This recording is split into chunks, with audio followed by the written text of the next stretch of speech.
জি Rabbani ID থেকে আপনি লিখেছেন, আমার বাচ্চা আমার ভাইদের অর্থাৎ তার চাচাদেরকে বড় আব্বু, মেঝো আব্বু, ছোট আব্বু বলে ডাকতে পারবে কিনা? মৌলিকভাবে অসুবিধা নেই। আমাদের দেশে অনেক জায়গায় এই কালচার প্রচলিত আছে যে চাচা জেঠা তাদেরকে আব্বু বলার একটা প্রবণতা, একটা কালচার, একটা সংস্কৃতি আছে যে মেঝো আব্বু, ছোট আব্বু বলা হয়। এখানে আব্বু বলতে হাকিকি আব্বু বা জন্মদাতা পিতা মিন করা হয় না, রূপক অর্থে বলা হয়, অর্থাৎ বাবার মতোই তারা অনেকটা।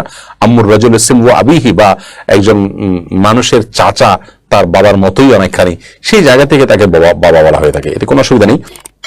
কোরআনে যে আল্লাহ তাআলা নিষেধ করেছেন যে উদউহুম লিআবাইহিম ওয়া আকসাতু ইনদাল্লাহ, তোমরা সন্তানদেরকে তাদের বাবার সাথে সম্বন্ধ করে ডাকো, এই যে নির্দেশ আল্লাহ রাব্বুল আলামিন করেছেন, সেই নির্দেশটা মূলত এ অর্থে যে তাদেরকে প্রকৃত অর্থে বাবা বলবে। তোমার যেখানে বাবার নাম প্রকাশ করার কথা, তোমাকে যখন বলা হয় যে তোমার বাবাকে, অথবা কোনো কাগজে যখন বাবার নাম লিখতে হয়, এরকম ক্ষেত্রে তোমরা বাবার নাম লিখবে, অন্য কারোর নাম লিখবে না। বাকি এই যে মেজো আব্বা, ছোট আব্বা বলা হয়, এর মানে এই না যে তারা আমাদের জন্মদাতা বাবার জন্য বাবার ঘরে কেউ এদের নাম লেখেও না।